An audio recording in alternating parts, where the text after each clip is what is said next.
036. Identidade.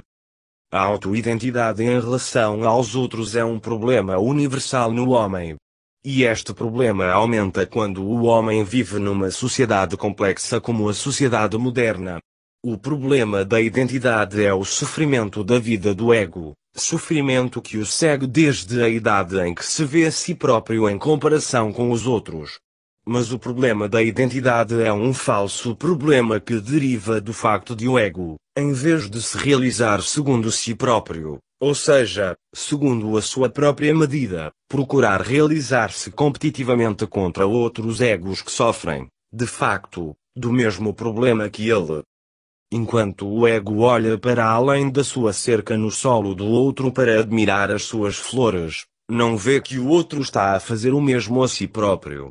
A identidade, ou a crise de identidade no homem de hoje é tão aguda que resulta numa perda de autoconfiança que degenera ao longo do tempo numa perda total de consciência pessoal. Situação perigosa, especialmente se o ego já é fraco de caráter e propenso à insegurança.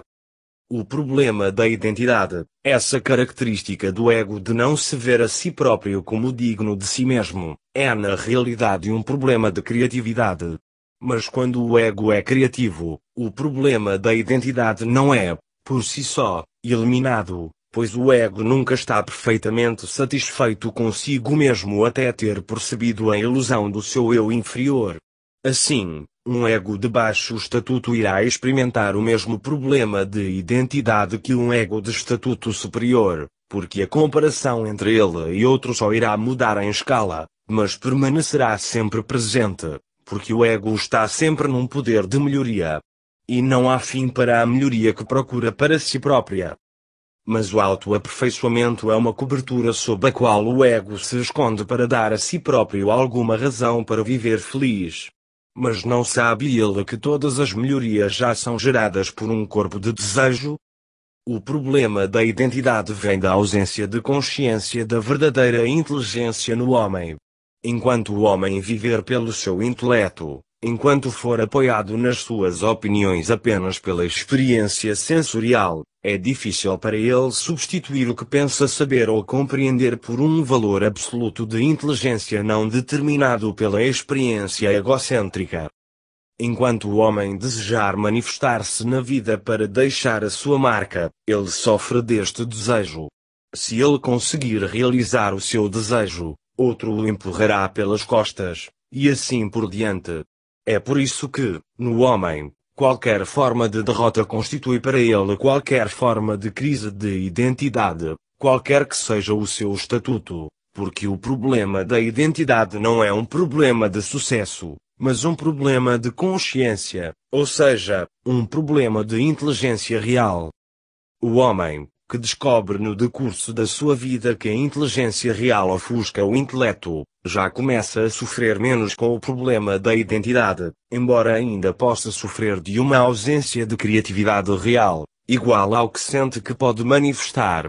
Só quando a sua identidade estiver em conformidade com o modo de vida que lhe convém é que ele perceberá que a criatividade pode assumir uma miríade de formas, e que cada homem tem uma forma de criatividade que lhe convém mentalmente.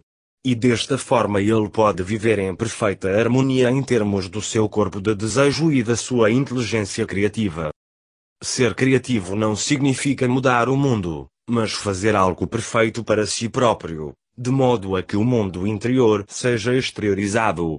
É assim que o mundo se transforma, sempre de dentro para fora, nunca o contrário. O ser surmental começa a perceber o problema da identidade. Ele vê que o que ele é ainda é um pouco o que ele era.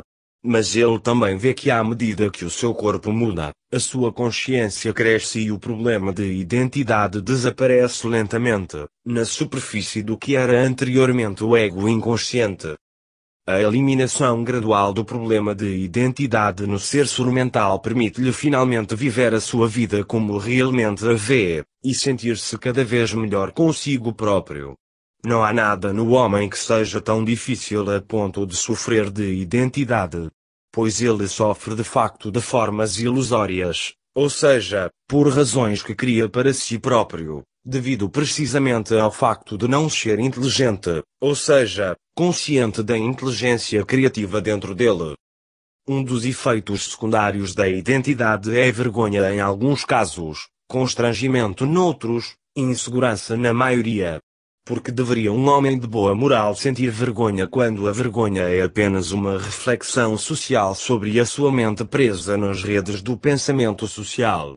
O mesmo se aplica ao embaraço que advém da incapacidade do ego de se ver livre do que os outros possam pensar de uma só vez.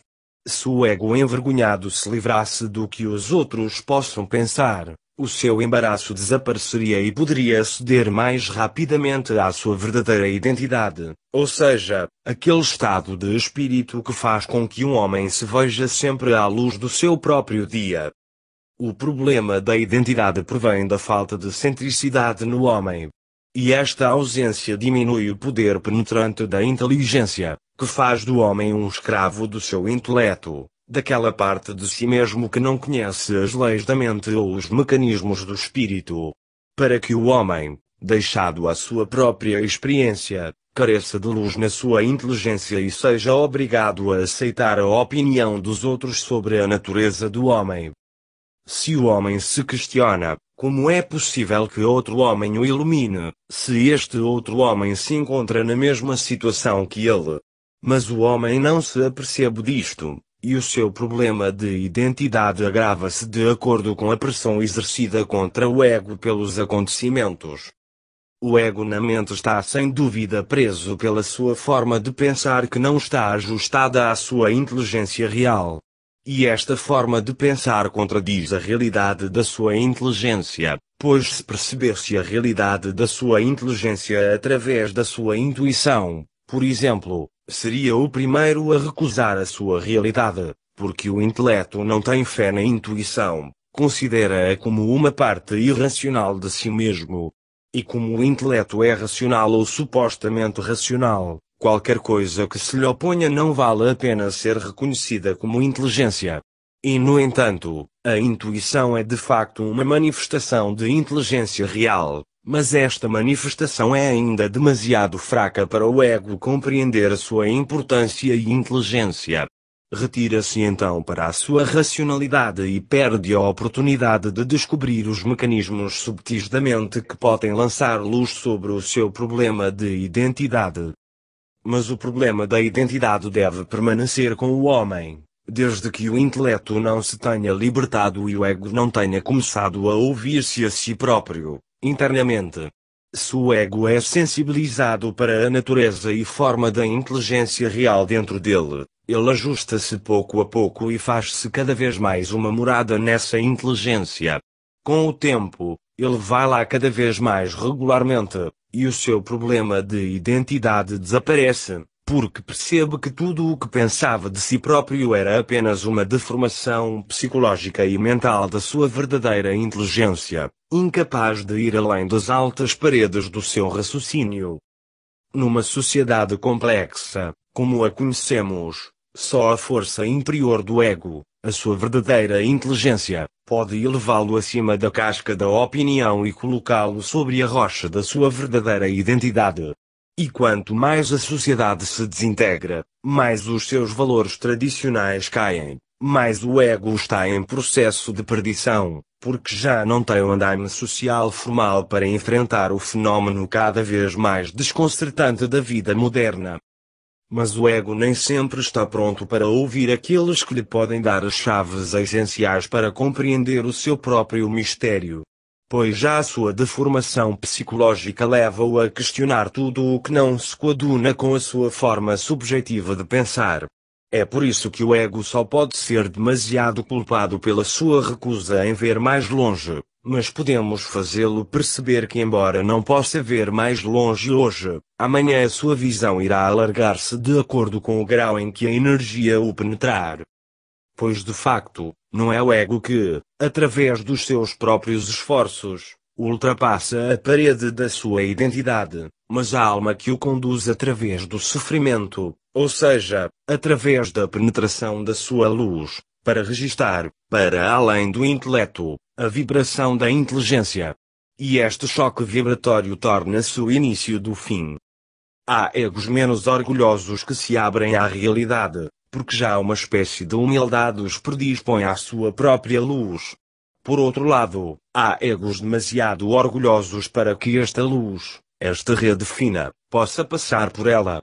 E são estes egos que estão mais sujeitos a grandes reviravoltas, grandes contratempos que os atordoam e os tornam mais realistas. A crise de identidade pode ser identificada com a imaturidade do homem. A verdadeira identidade demonstra o desenvolvimento de uma verdadeira maturidade. A alma é independente do ego nas suas ações, e o ego está à vontade desde que não se faça sentir nele em força. É este momento que o ego não conhece. E quando se apresenta, percebe que a sua vaidade, o seu orgulho, a paixão que tem consigo mesmo, com as suas ideias, rebentam como um ovo sob pressão. O sofrimento da alma tem as suas razões que o ego não pode compreender no início, mas que não pode ajudar a viver. É a alma que funciona. Chegou o momento de passar de uma fase para outra. O problema de identidade, que experimentou no início, é reorientado, e o seu orgulho desmorona como uma brincadeira de criança. Quer o ego esteja mais ou menos orgulhoso, tudo regressa à insegurança. Muitas vezes encontramos os chamados egos sólidos, fortes, para quem a realidade é pura fantasia. São estes egos que sofrem o maior feito na sua identidade, quando a alma faz vibrar o mental e emocional, sob a pressão de eventos da vida que o ego já não consegue controlar. É aí, durante estas difíceis experiências, que o ego começa a ver-se a si próprio à luz da sua verdadeira fraqueza. É aí que vê que a segurança da sua falsa identidade, em que o orgulho do seu intelecto prevalece, irrompe sob a pressão vibratória da luz. Diz-se então que ele muda, que já não é o mesmo o que sofre. E isto é apenas o começo, pois quando a alma começa a romper as paredes da falsa identidade, já não para o seu trabalho. Pois chegou o momento da descida da consciência ao homem, da verdadeira inteligência e vontade e amor. O ego, que se sente forte pela sua falsa identidade, sente-se fraco como uma palheta quando o choque vibratório é sentido. E só mais tarde é que recupera a sua força, a força da alma, e não o falso poder do seu corpo de desejo, sobre a forma que alimenta a emoção e a mente inferior. A crise de identidade no homem corresponde à resistência do ego à luz da alma. Esta correspondência conduz ao sofrimento na vida do ego que é proporcional a esta resistência. E toda a resistência é registada, embora seja percebida psicológica ou simbólica ou filosoficamente pelo ego. Para a alma, tudo é energia no homem, mas para o homem, tudo é símbolo. É por isso que o homem tem tanta dificuldade em ver. Porque o que ele vai ver, uma vez livre destas formas, será através da vibração, e não através do símbolo da forma. É por isso que se diz que o real não é compreendido através da forma, mas é conhecido através da vibração que gera e cria a forma para se expressar. O problema da identidade invoca sempre um excesso de simbologia, ou seja, formas de pensamento subjetivo no homem. Este excedente, num dado momento, coincide com o esforço da alma em fazer contacto com o ego através do símbolo da forma de pensamento, pois esta é a única maneira de o fazer evoluir dentro da mente. O ego percebe, sem compreender as razões profundas, que está a tentar situar-se em relação a si próprio.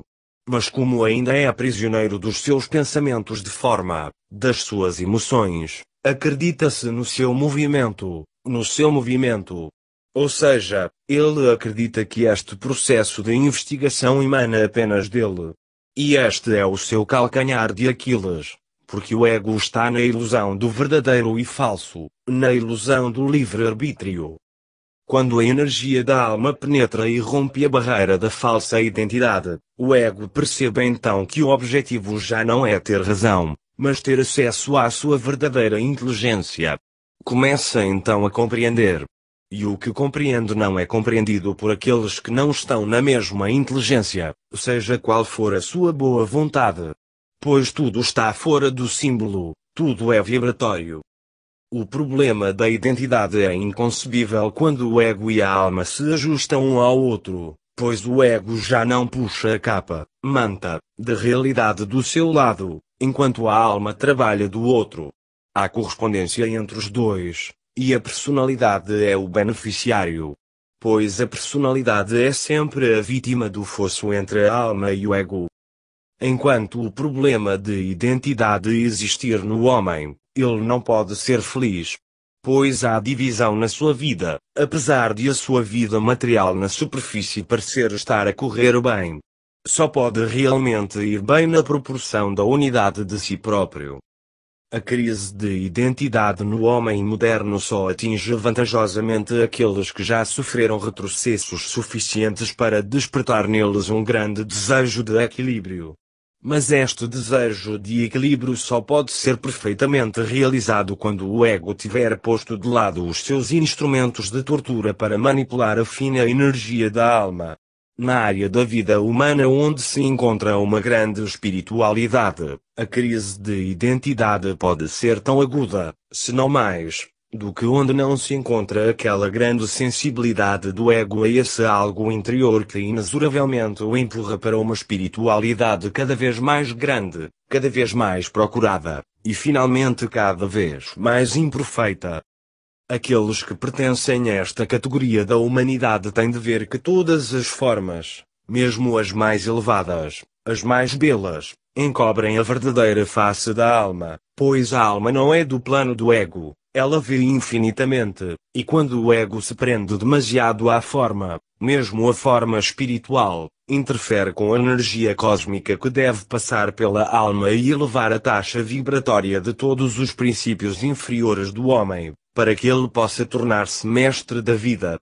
Quando o homem supramental é mestre da vida, já não precisa de ser espiritualmente atraído para o plano da alma, pois é a alma, a sua energia, que lhe desce e lhe transmite o seu poder de luz. A identidade espiritual do homem é uma presença dentro dele, através da forma de energia da alma. Mas esta energia não tem o poder de transmutação, embora tenha o poder de transformação sobre a personalidade. Mas a transformação da personalidade por si só não é suficiente, pois é o último aspecto do homem. E enquanto o ego não estiver também unido à alma, a personalidade espiritual pode facilmente conduzir o homem a uma rápida conversão da sua moral, de tal modo que qualquer falta de equilíbrio na mente e nas emoções pode levá-lo à crise aguda da espiritualidade, o fanatismo religioso. Assim, mesmo o homem ferozmente espiritual pode prejudicar a si próprio e à sociedade. Pois o fanatismo é uma doença espiritual, e aqueles que lhe são vítimas podem facilmente, devido à sua particular exploração da forma espiritual, criar nos outros uma atração suficientemente poderosa para os tornar grandes crentes, ou seja, novos escravos da forma, elevados pelo fanatismo num pedestal que só os doentes espirituais podem suportar, se for ajudado pela crença submissa daqueles que são tão ignorantes como ele, mas mais insensíveis a esta forma de doença. Cada vez mais homens, sem se tornarem fanaticamente espirituais, ficam demasiado impressionados com a sua espiritualidade e não conhecem os seus limites, ou seja, as ilusões de forma. Mais cedo ou mais tarde, eles olham para o passado e percebem que foram vítimas da ilusão da sua espiritualidade.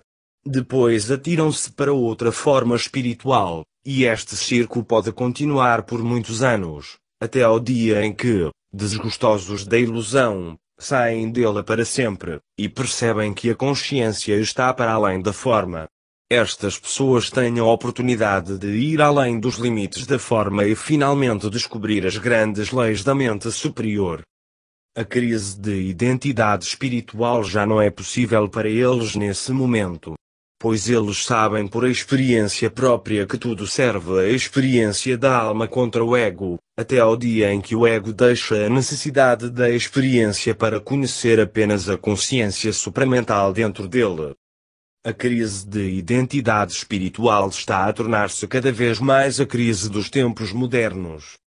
Pois o homem já não pode viver apenas da tecnologia e da ciência. Precisa de algo mais próximo dele, e a ciência não lhe o pode dar. Mas também a velha forma de religião ortodoxa não pôde. Assim, atira-se de cabeça para uma miríade de aventuras espirituais, ou esotéricas espirituais, com a firme invenção de encontrar o que procura, ou de procurar o que quer encontrar, e que não conhece com precisão. Depois a sua experiência leva-o aos confins de todas as seitas, de todas as escolas filosóficas ou esotéricas, e aí descobre, se for mais inteligente do que a média, que existem limites onde pensava encontrar respostas. Finalmente, encontra-se sozinho, e a sua crise de identidade espiritual torna-se cada vez mais insuportável. Até ao dia em que descobre que tudo está nele: inteligência, vontade e amor, mas que ainda não conhece suficientemente as leis para descobrir o mecanismo oculto e velado aos olhos do homem que procura. Que surpresa que ele experimenta! Quando se apercebe que o que procurava durante a sua crise era apenas um mecanismo da alma nela que servia para o fazer avançar para que pudesse despertar para si próprio, ou seja, para ela.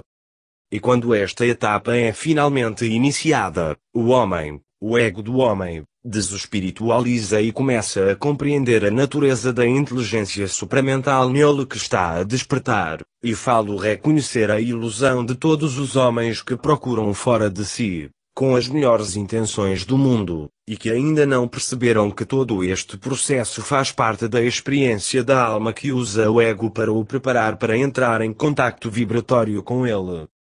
O homem já não está em contacto com a realidade do seu ser. E esta perda de contacto é tão generalizada no globo, que esta terra representa um navio cheio de loucos que não sabem para onde vai o navio. São liderados por forças invisíveis, e ninguém faz ideia de onde vêm essas forças, ou quais são as suas intenções. O homem tem estado separado do invisível há tantos séculos que perdeu totalmente a noção da realidade. E esta perda de consciência é a razão por detrás do muro do seu problema existencial, a identidade. E no entanto a solução está tão próxima dele, e ao mesmo tempo tão distante. Se ao menos soubesse ouvir o que não quer ouvir. A guerra das palavras e a batalha das ideias é tudo o que lhe resta. Que homem pode ser autossuficiente, se não se aperceber que uma parte dele é grande, enquanto outra é limitada pelos seus sentidos, e o que as duas se podem juntar? Se o homem pudesse um dia perceber que ninguém fora dele pode por si próprio, e que só ele pode por si próprio. Mas ele tem medo de viver para si próprio, pois teme o que os outros dirão dele. Pobrezinho que ele é. Os homens são seres que perdem constantemente a luta contra a ilusão, pois são eles próprios que a mantêm viva e poderosa. Cada um tem medo de destruir aquilo que o prejudica. Um verdadeiro pesadelo. E o pior ainda está para vir. Pois o homem do século XX verá seres a descer na sua direção que se movem entre as estrelas, e que em tempos foram deuses para ele. O problema da identidade pessoal continua à escala planetária. Uma vez que este problema surge da falta de ligação entre as mentes inferiores e superiores, o seu efeito é sentido no mundo bem como a nível pessoal, pois só a mente superior pode explicar ao homem os grandes mistérios do seu planeta e dos seus antigos deuses. Enquanto estes deuses fizerem parte da história antiga, o homem não é incomodado por eles. Mas quando estes mesmos seres regressam e se dão a conhecer à luz moderna, o choque à escala mundial é sentido, e o homem que não descobriu a sua verdadeira identidade é apanhado entre a sua falsa identidade, e o que pensa e acredita, e o fenômeno cíclico. Se a sua mente está aberta à experiência e recebe verdadeira inteligência dentro dele, a informação necessária sobre um dos fenômenos mais perturbadores para um planeta que não conhece e não conhece, o homem não experimenta uma crise de identidade planetária, pois já resolveu a crise de identidade pessoal dentro de si mesmo. Uma vez que a humanidade avança com grandes passos em direção a um ponto de viragem na história e na vida, a individualidade, ou seja, a relação cada vez mais sofisticada entre o homem e o cosmos, deve ser estabelecida, pois é a partir da individualidade real que a vibração encontrada no homem que descobriu a sua verdadeira identidade se manifesta. E enquanto esta verdadeira identidade não for estabilizada, a individualidade não é totalmente realizada, e não se pode dizer que o homem é maduro, ou seja, capaz de enfrentar qualquer acontecimento pessoal ou mundial sem ser perturbado, pois ele já o sabe e sabe porquê. Quando falamos de crise de identidade em geral, falamos dela de uma forma psicológica, no sentido de que estamos a tentar definir a relação entre o homem e a sociedade. Mas a crise de identidade vai muito mais longe do que isso. Já não é o homem social que se torna a vara de medir, a normalidade que temos de alcançar. Pelo contrário, a normalidade deve ser transposta, ou seja, ressituada em relação a si próprio. Quando o homem começa a perceber que a sua verdadeira identidade está acima da identidade normal do homem normal entre parênteses, ele percebe duas coisas. Em primeiro lugar, que o que preocupa o homem normal já não o preocupa, e que o que perturba um planeta subnormal, entre parênteses, é normal. Então o fenômeno da identidade real, visto desta perspectiva, torna-se cada vez mais importante, porque determina qual o homem que pode superar as fraquezas normais do homem normal ou inconsciente, e além disso, determina que o homem que já não é normal, ou seja, na medida do homem inconsciente e relativamente equilibrado, pode sustentar pressões de uma ordem planetária que correm o risco de perturbar um ser normal e causar o colapso de uma cultura que dá à luz um tal homem. Um homem que descobriu a sua verdadeira identidade está inquestionavelmente acima de todas as formas de experiências psicológicas que podem perturbar um homem que é simplesmente o produto da sua cultura, e que vive apenas dos valores da sua cultura. De facto, uma cultura é uma teia muito fina e frágil quando eventos externos a perturbam, ou seja, redefinem-na em relação a uma realidade que desconhece, ou que desconhece totalmente. Este é o perigo no homem do fenômeno da identidade não resolvida. Pois se ele não descobrir a sua verdadeira identidade, será emocional e mentalmente escravizado à psicologia social e às suas reações naturais quando os acontecimentos de fim de ciclo perturbarem o curso normal da sua evolução.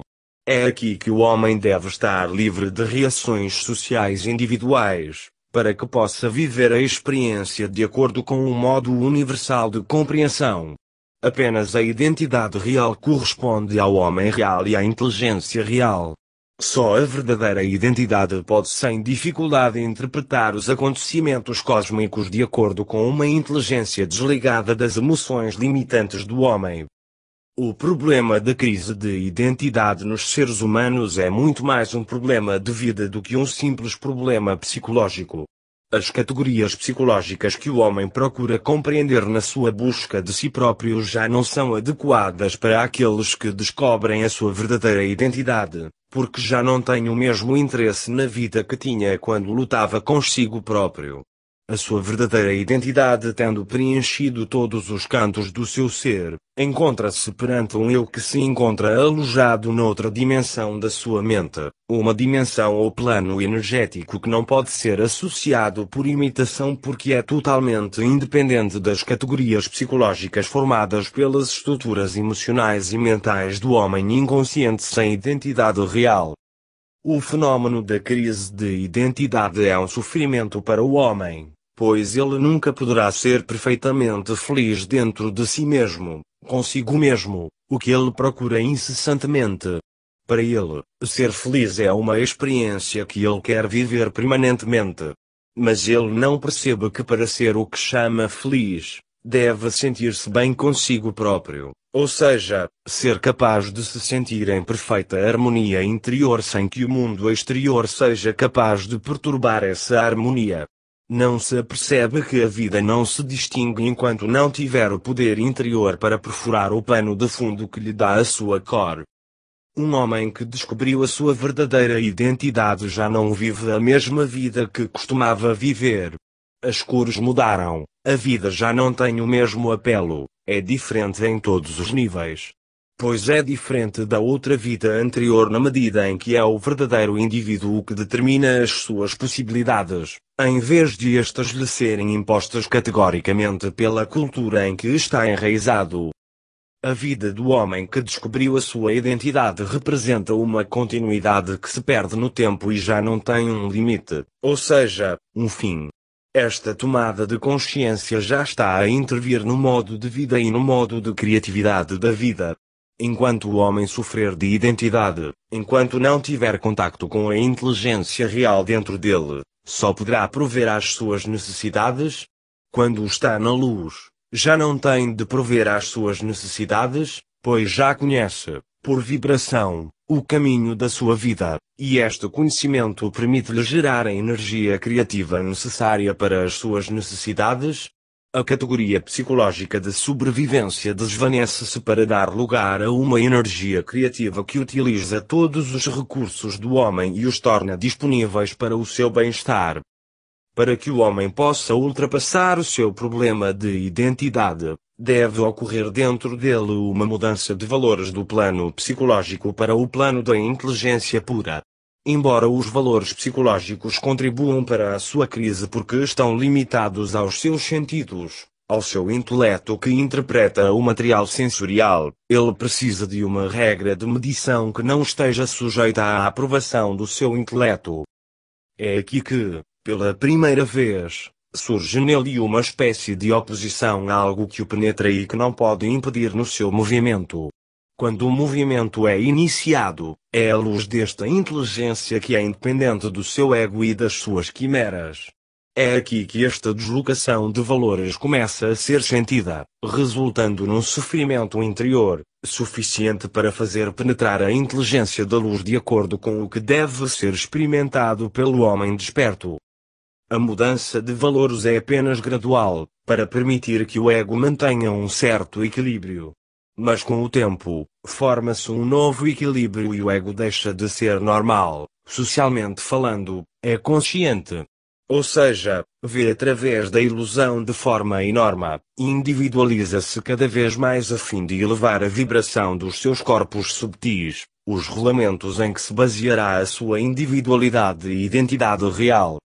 O deslocamento de valores é na realidade um colapso de valores, mas chamamos-lhe deslocamento porque as mudanças que ocorrem correspondem a uma força vibratória que transforma a forma de ver, de modo a que a forma de pensar se possa ajustar à inteligência de um centro superior no homem. Enquanto o ego não tiver testemunhado este colapso por vibração, continua a falar das categorias de pensamentos, de símbolos, que constituem as paredes da sua falsa identidade. Mas assim que estas paredes começam a enfraquecer, o deslocamento de valores corresponde a uma mudança profunda, que não pode ser racionalizada pelo ego. E como não pode ser racionalizado por ela, é finalmente atingido pela luz, ou seja, é finalmente ligado a ela de uma forma permanente e crescente. A sua vida, então, é transformada em ciclos e em breve já não a vive em limites, mas em potenciais. A sua identidade é definida cada vez mais em relação a ela, em vez de ser definida em relação aos seus desejos subjetivos. E começa a perceber o que significa o eu real e objetivo. Quando ele percebe o eu real e objetivo, ele vê muito bem que esse eu é ele próprio, mais algo dentro de si próprio que não o vê, mas que se sente presente, ali, algures dentro dele. Algo inteligente, permanente e constantemente presente. Algo que observa através dos seus olhos, e interpreta o mundo tal como ele é, e não como o ego usado para o ver. Já não se diz que este homem é mental, diz-se que ele é supramental, ou seja, que já não precisa de pensar para saber. O sofrimento pela identidade está tão distante dele, da sua experiência, que ele fica surpreendido quando olha para trás no seu passado, e vê o que ele é agora e o compara com o que era.